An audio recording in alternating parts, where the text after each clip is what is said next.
nari namubonye uramubonye no gubatsirikana itayire n'ubundi tuza kubonana n'imborogo sibyo none umuntu nahuye no mu nzira urabitinya muri body language kuntu no kumeze kuntu warakaye na ahita yibona nyine akukansoringe muri body language sibyo uramukansoringe muri body language ntago umuntu agunjya kumuhobera kandi uzi ko wamukoreye amakosa kandi wari kunarakaye sibyo action ngiye kugera kuri salon yaje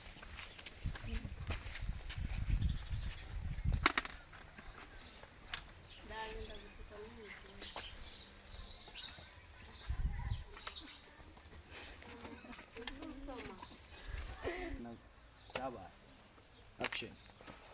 Silive gera hino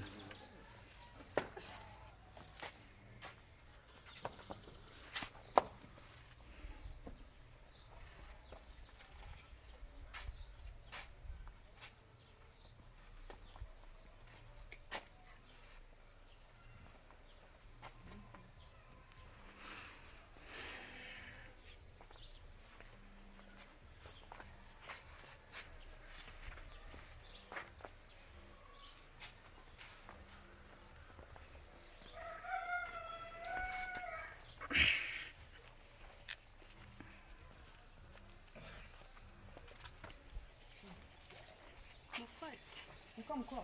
urambaza icyo ubundi wowe urambaza iki ko mbona ushihura nkugira ideni nari narakubuye none hore urambona ngira uko twareka waje mutwara segazo mbani wawe sikani isoni ugira ugatwara bw'imyenda burya bwose wambaraga umugabo wawe reba ariko ubanza unyitegereza ahubwo abanza urebe ikibazo ufite mbere yuko uza kunjira mu runwa kanyama wagira ndakura nakugira ndakura nta n'isoni wari bwango ni wawe umugabo wanjye ngo ni gatatu nuko ni wawe cyokoze abari buzamvugisha mwongera kukubona ku mugabo wanjye ahubwo naka kanya twe tunari kumwe ahubwo witekereza wa mugore uri kumwe ukora iki baramuhamagaye ku kazi baramuhamagaye wowe ndakwita rega amabyi sibyo Nisani manje ntwari dukamera ngende bice narakubuze untwarira umugabo wowe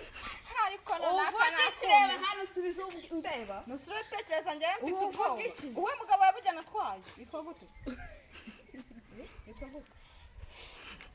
ukunyigira abanyana inzinshi zo ubwoko kubajije yitwa gute ndakwiyamye yamenye gatatu ku mugabo wanjye ndakwiyamye njye nkunda abagabo asanga shakira iriya ruguru yewe yitwa gute bakubashije ngo yitwa gute uzi ngenzi benshi umugabo wanjye se ntabwo umuzi keretse umwumviye wenda napfa kugera yitwa Rafiki kumenya yabarinda ariko ngenzi abagabo benshi ubwo rero windenganye jewe ndakwiye umugabo wanjye rero kubonanye nawe ntabwo mukeneye uri kumwe n'umugabo wanjye usagaze ubona muvani wawe